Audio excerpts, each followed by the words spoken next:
Hello, everyone. My name is Sarah, also known as Lighthouse Delphi, and I had a near-death experience. So a little backstory, just so you guys know, I am a single mother of 3 children, and this near-death experience happened the day that my 3rd child was born. He was born on July 6th, 2017, so that is also the day of my near-death experience. So it will be a day that I never forget because it is my son's birthday as well. So every year that I celebrate his birthday, I also celebrate a year of life for myself. So basically, I dealt with a lot of health issues when I was pregnant with my 3rd child, my son. I dealt with like gestational diabetes. They said he was going to be a 10+ pound baby. And so they were just letting me know that that's why I was having such like a hard time carrying him and everything like that, because he was so large. And because he was so large, they wanted to do a C-section, and they wanted to do it like 2 months early. So he was like 2 months early and a scheduled cesarean. So about 2 days before my scheduled cesarean, which is July 6th, so 2 days before that, I was getting like a premonition, and the premonition was basically something about the anesthesia. Like I was just very unsettled about the anesthesia. And so I remember like reaching out, telling my mom, like, Mom, I don't really have a good feeling about this anesthesia. And she was like, well, when you go into the pre-op, just tell them. So I went into the pre-op to talk about the surgery with the anesthesiologist, and I let her know like, hey, you know, I have had a high-risk pregnancy. I'm really worried about this anesthesia. And she reminded me, well, you've done this twice before already. And I told her, yeah, I know I've had that. I've had 2 cesareans before and I've done anesthesia, but this time around I was terrified. I was terrified about this amnesia because of this premonition, this feeling of unease I was getting. So I left the pre-op and I just prayed for like 2 days before I went in for surgery. I prayed. It's not like I could say no. I had to get the baby out. So I went for surgery and they prepped me for surgery. And my prior 2 cesareans, they rolled me in a wheelchair from my preparation room to the OR, to the actual operating room. They wheeled me in a wheelchair, but for some reason this time they did not wheel me in a wheelchair. They asked me to walk. And when I was walking down this cold, white, bright hallway with the nurse, I was shivering and trembling more and more. And the closer that I got to the OR, the more that I trembled. And I just was praying under my breath. And I told the nurse, hey, this feels like the walk of death. This doesn't feel right. This is scary. Like I'm shaking. And she held my hand and she said, I will make sure that I stay here with you the whole time. And I said, okay. And I grabbed her hand. We went into the room. There was other surgical techs, everybody in there. My doctor was not in there yet, but they call it a spinal tap. Most people know it by epidural. What it is, it's a needle that goes into the spine and it basically numbs you from the waist down. But I had a spinal tap. And so what that did is it numbed me. Basically, I couldn't move my arms or anything. It numbed me from like the neck down, because I can move my neck side to side, but that's all I could do. I could blink my eyes, I could talk, and I could move my head side to side, but no arm movement, nothing. So with that being said, they gave me my spinal tap and I laid down. And when I laid down, they just let me know, like, we're going to go ahead and start the surgery. I did not feel any pain or anything like that, but I felt all like the tugging and the pulling. It just felt, everything about this felt wrong. Okay. So I remember even speaking to my doctor during the surgery, and I told her, doctor, is it normal that I know you're using shears on me right now? Is it normal that I know you're cutting me with scissors? And she was like, can you feel any pain? And I said, no. She goes, then you're okay. And I'm like, oh my gosh. Okay. So I was in and out of consciousness. I remember the anesthesiologist asking me, like, are you okay? And I was telling him I'm very, very nauseous. And I was like puking in this like bowl next to me. I kind of was just passing out in and out, but I was hearing the nurses nonchalantly talk about their day, and I was hearing the music in the background. So I was still with it. Next thing you know, they rolled me into the recovery room, and that's when they took my vitals to make sure that I was stabilized after surgery. And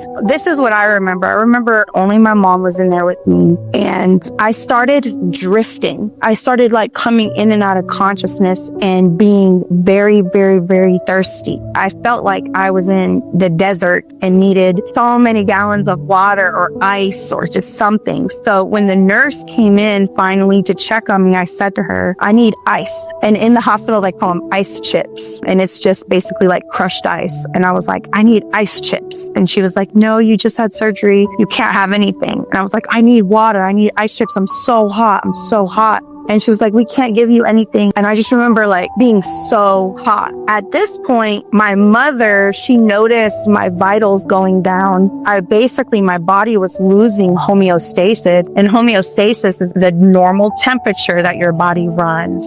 I was losing my organ function, and I was losing my temperature, my heart rate. Everything was dropping. And I just heard her scream at the door. All I saw was her open the door, and she was screaming into the hallway, someone come and help my daughter. Her heart rate is low. And then I remember I kind of passed back out. Next thing you know, I was awoken to like a scatter of nurses, like probably like 6 nurses all around me scattering because of my vitals. And I just remember them being scared. I could feel them. I didn't know exactly what was going on. I just knew like these nurses are scared, and there was a lot of movement, but it seems like they didn't know what to do. So my mother, she woke me up because I guess I fell back asleep, and she said, Sarah, the head anesthesiologist is here. So that what they did was they called the head anesthesiologist that was on the floor, not the one who did the surgery, but the one that was in charge of all the anesthesiologists. And he washed his hands and he walked over to me and he said, how do you feel? And I said, I need ice. I'm hot, thirsty. Can I please get naked? At this time, it was like, pass, I need a drink. It was like, take my clothes off. I got to get naked. And mind you, all I had on was a hospital gown. And everybody knows hospitals are freezing. That's why I'm freezing right now telling this story. I feel so cold. And all I had was a little hospital gown on. And I said, can I please get naked? And he said to me, no, I know that you feel cold. He said, but you have morphine-induced hypothermic shock. And I said, huh? I remember him trying to explain, you know how the people in the mountains, when you get too cold, your body doesn't know its own thermal temperature. So it doesn't know if it's hot, doesn't know if it's cold. My brain wasn't registering this. So I felt so hot, but what was happening was I was so cold. So when I asked the doctor again, please, can I just get naked? He said no. And then he started yelling at the nurses to get her some warm IVs, get her what they called a bear hugger, which I guess is like a blanket that blows hot air. So they were trying to warm me up from the inside as well as the outside, because at this point in time, even my organs were losing function. Because what happens is when you take pain medication, let's say as morphine, your blood vessels, they get bigger, they dilate. And when your blood vessels dilate, you lose body heat really fast. So basically when I was in surgery and I was losing this body heat, nobody was keeping me warm. So when I got into recovery room at this point, I'm hot. It's all get out. I'm just so hot. But in reality, all my warmth was going towards my organs to try to keep my organs going. And then at this point, by the time the head anesthesiologist came in, I was in pure shock. I remember him saying, get the warm IVs. Then the nurses came in again, scattering, doing whatever they were doing. I kind of started to feel a little bit better, but then I fell back asleep. And then I woke up to the doctor yelling again. He was saying, this is broken. I didn't know this at the time, but my mom told me afterwards that they had put a broken bear hugger on me. So the bear hugger was blowing cold air on me. At that moment in time, that is when I left my body, because my vitals had dropped so low, I was gone. At this moment in time, I was on a beach and it was a beautiful ocean in front of me. And I was walking towards the ocean and I was filled with so much love, so much peace, so much beauty. It was like the best day in the world. It felt like Disneyland on steroids.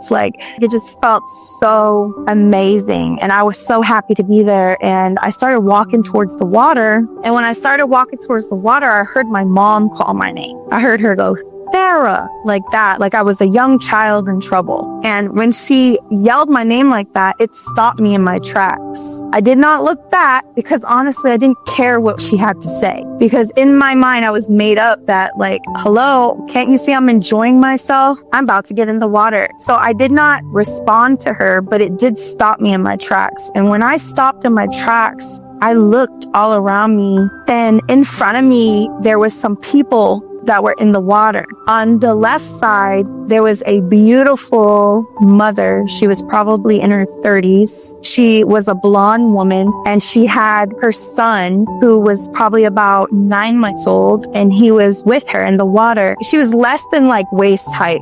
She was like thigh deep in the water, and she had her son in like one of those yellow floaties that you put like their little feet in him. He was in that. She was playing with him. They were just having a grand old time, which I felt so connected. I didn't know who they were, but I felt so connected to where I was, and felt so connected to the water, and felt so connected to the love that they were sharing, that I was like, I'm definitely getting in the water. And I looked over to the right of me, and there was like 3 brothers or 3 best friends, three men that were like such a close bond. I mean, it was beautiful, the type of bond that they had. None of these people said anything to me. I felt them like they were in the time of their lives. These men were like Italian looking men. They were probably like in their 40s.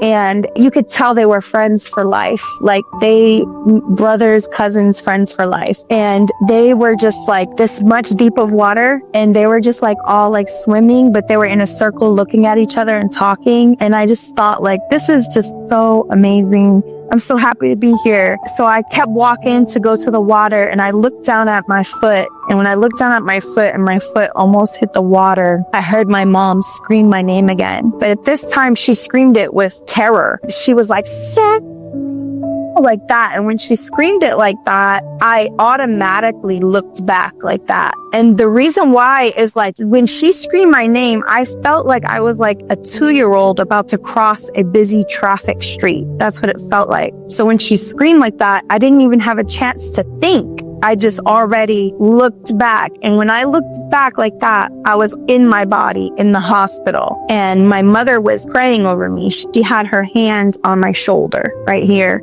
praying on me like that. And she wasn't praying loud. She was just like whispering prayers. And whenever I looked and I saw her and she was whispering prayers, I saw a figure come off of her and lay in the bed with me. And at first I thought it was her laying in the bed with me. I thought she laid in the bed with me. But later when I told her, I said, thanks for laying in the bed with me. That meant so much to me. She said, I never laid in the bed with you. I said, yeah, when you prayed over me, I saw you lay in the bed with me. And she said, that wasn't me. And so it was like an angel came off of her prayer and literally laid with me in my bed with me. I cuddled.